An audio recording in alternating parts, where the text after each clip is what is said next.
Hello, everyone.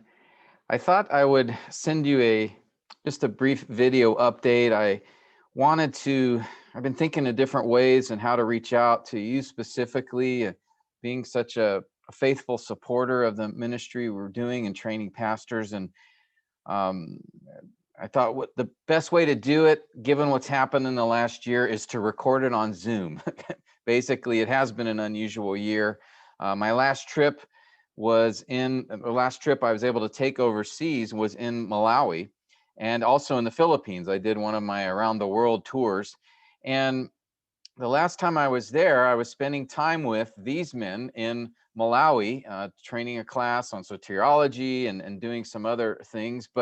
And then after that, I also was able to spend some time with the brothers in the Philippines, doing some specific training here. I'm meeting with a few guys, going through their assignments with them and helping them out. That was over a year ago. I got back late February last year, and then, of course, COVID hit. And so here we are. And that has significantly affected the way I do training in the last year. And so now what's become more commonplace in regards to the training is something along the lines of this, where online. Now, I don't dress up as nice because I'm just doing it online. And notice I have shorts on, nobody can see me. But this has been the mode the last over now 13 months now, where I'm meeting with 4 groups online weekly, doing some training. I'll explain a little more of that in detail. And this is essentially what it now looks like. Instead of being in a classroom with a bunch of the men being able to interact face to face, like many of you, I am sure, this has become sort of a familiar scene for all of us in our interactions with one another. And while that has been initially was disappointing, I've seen some helpful aspects to doing the training online. One is now I'm able to meet with the men on a weekly basis.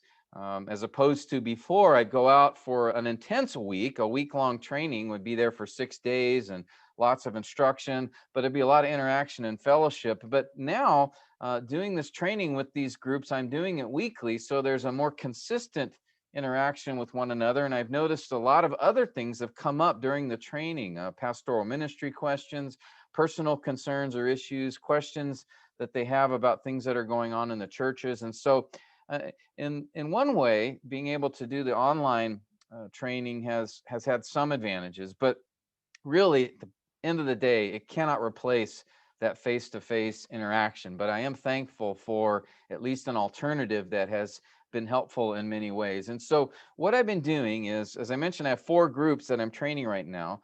3 of those groups are from the Philippines. 2 of them are one group from Cebu, the other from Cagayan de Oro. Those groups are in the flow of our expository preaching program that I'm doing through the Expositors Academy there in the Philippines. Then there's a third group, a group of men primarily who are from Baguio, who have already gone through the program, but we're doing sort of a graduate level training with them, where I'm going through some more detailed, some more advanced exegetical techniques and aspects, actually doing a little bit of Greek with them, going through the English grammar in much detail. And so been able to do some things that we didn't have time for during the normal training that we do with our modular program. And then I've also been able to do that as well with the other 2 groups, do a little bit more advanced and detailed training. But in those other 2 groups, we're trying to move them along in the full training process. There's 6 modules that they need to complete. And for one group, the group in Cagayan de Oro, they are finishing up module 2. So we're getting ready to move to module 3, where the focus will be poetry and wisdom literature. In the group from Cebu that I've been training, they've been in module 3. Now they're going to be moving to module 4, which focuses on prophecy. And hopefully what we're going to do is with the next modules, we're going to do that online on a weekly basis. And Lord willing, my hope is that I'll be able to, in the fall, travel to do the next module after that in person. We're just trying to keep them on track. And so been doing these modules with them, been working through the various steps. And another advantage of doing the training online is that I've been able to record like I'm doing now here on Zoom. Zoom has a great recording feature, so I'm able to record these videos, and I have a YouTube channel. In fact, it's the same channel that you were received a link to this particular video. So feel free to look around. You can see there's probably, I don't know, 120 plus videos on there from each of the groups that I've been doing training with. And so you can look through there. If you get bored one night and need something to help you fall asleep, just pull in one of my videos on English grammar, and boy, you'll be out in minutes. So, um, but that's just a way too. Where there's an advantage now that things are recorded, the men can go back and listen to the session again, especially those men where English might be a little bit of a challenge. They can go back and watch the video, pause it, and it's actually a helpful tool. Many of them have appreciated that. So currently doing those 3 weekly groups in the Philippines, and then a new opportunity arose last year as a result of COVID and people being used to doing training online. Had a new opportunity to meet with and train brothers in both Malaysia and Myanmar. There's a group of pastors and church leaders that through a course of, I have a relationship with a pastor in Malaysia, and he knew of several other pastors and leaders in Malaysia that were wanting some training. And then he also had contacts with those in Myanmar. So a group developed, and we started last October.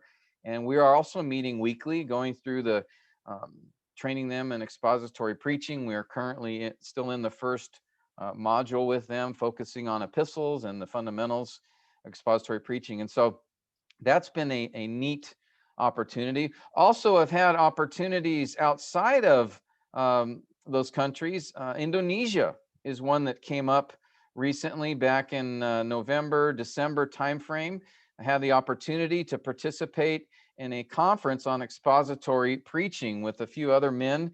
And there was a group, we did it online, of course, and that had its challenges, but it also provided opportunity to make a connection there. And so in fact, a seminary there in Indonesia has asked if we could serve as sort of adjunct professors to help with their preaching program and be able to teach courses on their preaching program. So that's something that hopefully will come about. In fact, I think one of the guys from the Expositors Academy, which you just saw the logo there, one of the guys has already started training. Hopefully I'll be involved in that maybe toward the fall of this year.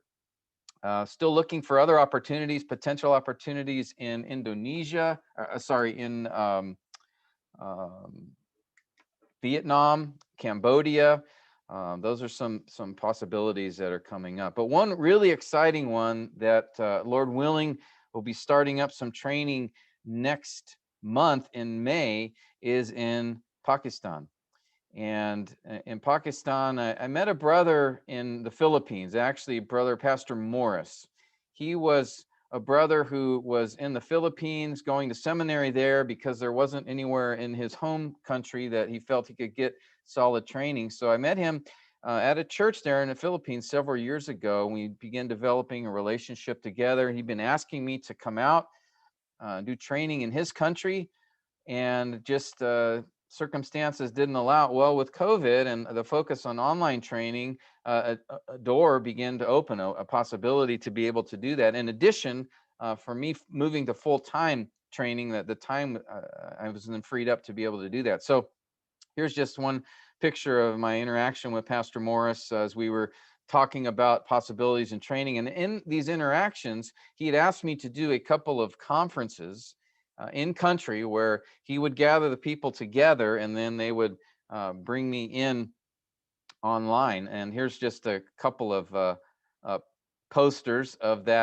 those two particular conferences I participated in. One was a missions conference with several believers from underground churches on the western border, and that was a blessed time.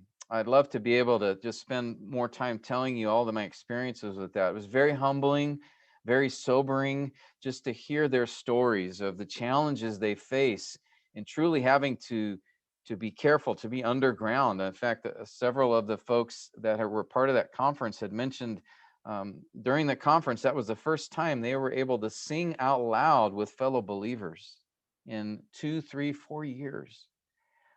So I was extremely humbled by that. You know, we here in the U.S. are concerned about whether we have to sing with masks on or not. And here, these folks can't even sing out loud at all for fear of repercussions.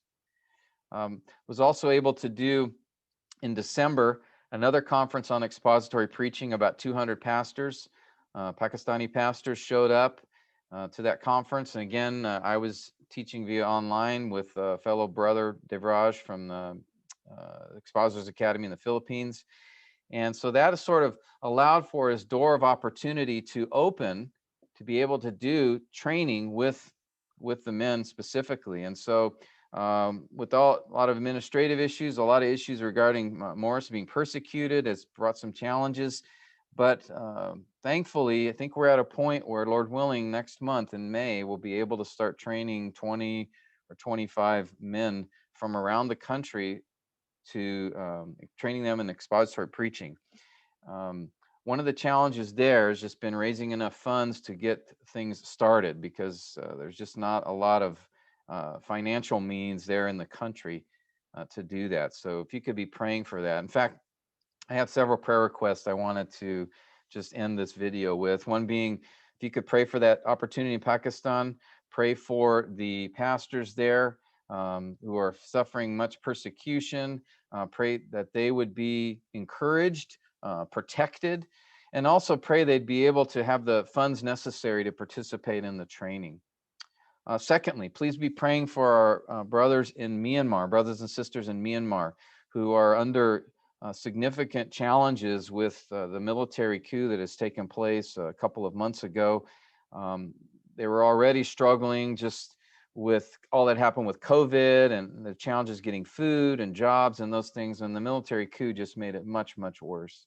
So please be praying for them. Praying also too for their challenges. The Wi-Fi the internet continues to be shut down by the government, and so that's made it a challenge for them to participate in the online training. So be praying for that. Continue to pray for those in the Philippines, particularly the pastors involved in training there, just for their diligence, their perseverance. They've been doing the online for over a year now, and I know for some of them, they're getting that Zoom fatigue. And so just pray they would be steadfast and persevere in that and continue on in the training. And that, Lord willing, this is my next prayer request, that you would pray that the Lord would open the doors for me to be able to travel. Many of them have been asking, when can I come out? When can I come out? And the challenge has been their own countries, just the restrictions there with regarding travel. So if you could just pray the Lord would open up those doors. I would love to be able to travel to Pakistan in September to do some preaching labs there and training, and then hopefully in the fall, October, November, be able to go back to Southeast Asia, to the Philippines. So please pray that that might be able to be the case. Well, if you're still watching, I appreciate you hanging around till the end of the video. I just want to express, I don't know how I could express just my heartfelt gratitude for your participation in this ministry, through prayer, through many of you giving financially to support the work the Lord is doing around the world. And I just, as I often say, I wish I could bring you with me on these trips so that you could see firsthand just the impact that your participation in this ministry has had, not just on the pastors, but I get a chance to spend a lot of time with the people in their churches, and just how they've been so blessed and encouraged by their leaders who are growing in their ability to understand the word, to study the word, to preach the word, and even in their shepherding of the people there. So again, thank you. If you would like to get more details, of course, I'm sending out updates each month, but those are short. I try to keep those brief. But if you would like more details, or to perhaps hear some of the other experiences or additional ways you can be praying for, please feel free to give me a call or email me, contact me, and I'd be happy to spend that time with you. Since probably won't be able to do it physically given limitations, and now that I'm no longer in where I used to live, I'm now up in Idaho, just to cut my budget expenses and such. But All that being said, would love to be able to spend time with you. And again, just want to thank you and thank the Lord for you. And just really appreciate all that you have done to make this ministry possible. Take care. God bless you. He is risen.